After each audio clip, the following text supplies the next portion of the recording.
Hi guys, welcome to my YouTube channel. Today I'm going to tell you that how you can hide your apps on your iPhone.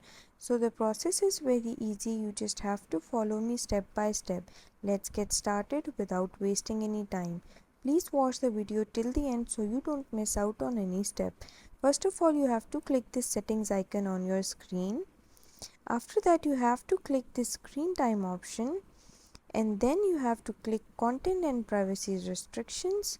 After that, you will land on this interface where you have to click this content restrictions option, and then you have to click this apps option.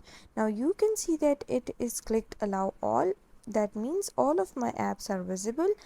If I click don't allow, it will hide all of my apps except my system apps, and to make them visible again I have to click allow all. So this was an easy process. I hope you liked my video, and if you did, please don't forget to like and subscribe my channel. Thank you very much. See you again.